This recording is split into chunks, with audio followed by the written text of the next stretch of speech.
raising awareness about disabilities. I'm Jill Horner. This is Comcast Newsmakers.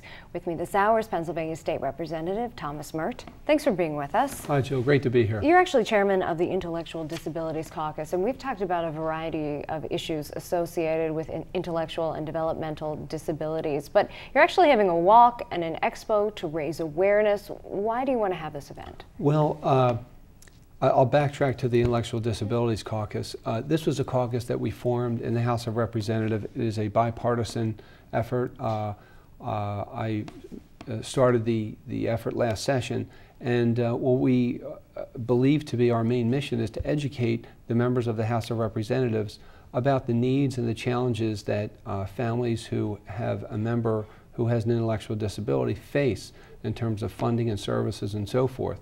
And this Disability Awareness Walk and the Disability Expo that we are hosting on April 2nd in Hatboro is an extension of that concern.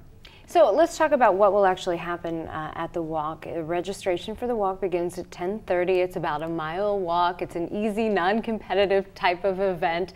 Talk to us a little bit about what you think this will mean in terms of the symbolism and the ability to raise awareness through a walk. That's an excellent question. And the walk, as you mentioned, is about a mile long, and it's a very flat and surface and a very safe route in Hatboro, right down York Road. And we're inviting anybody who has an interest in increasing the awareness and the empathy for this issue to please participate. There's no cost. It's not a fundraiser. People can sign in around 10:30, and the walk will commence around 11.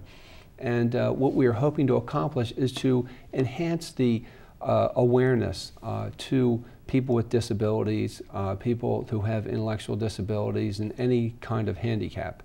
And we already have quite a few people pre-registered, and we expect many people to participate that day. We are hoping for good weather, and we think that that will enhance participation as well. And after the walk is over, you're having an expo. Who will actually participate in the expo? What can families, parents gain by actually attending? Jill, this is the second time in, I guess, 3 or 4 years that we've had a Disability Expo. And this year's Disability Expo will be held at the Crooked Billet Elementary School in Hatboro. The address is 70 Meadowbrook Avenue in Hatboro. And it's right off York Road. And we will be having the Disability Expo in the multipurpose room.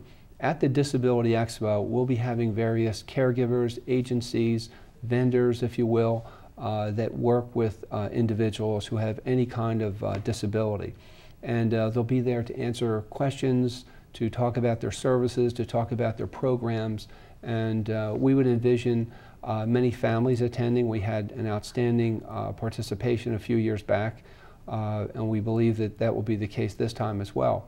We also believe that there will be many special education teachers and various advocates who will be participating that day. And this is just open to the public? That's correct. There's no admission fee or any cost or anything like that, and it is open to the public. Now, you introduced legislation for a Developmental Disabilities Bill of Rights. Why a Bill of Rights? What would this include?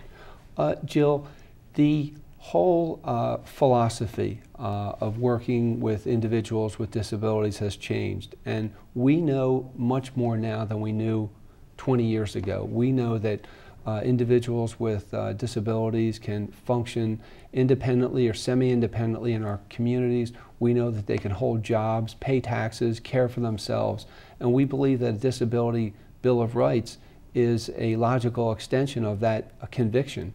And the Disability Bill of Rights will state in statute that anyone with a disability is entitled to participate in decisions relating to their own living arrangements, their own future, where they're going to live, what activities in which they are going to participate, what type of employment opportunities might be open to them, and so forth. Okay, and again, the Disability Awareness Walk and Resource Expo is happening on April 2nd. Thanks for being with us. Thanks, Jill. We've been talking with Pennsylvania State Representative Thomas Murt. I'm Jill Horner.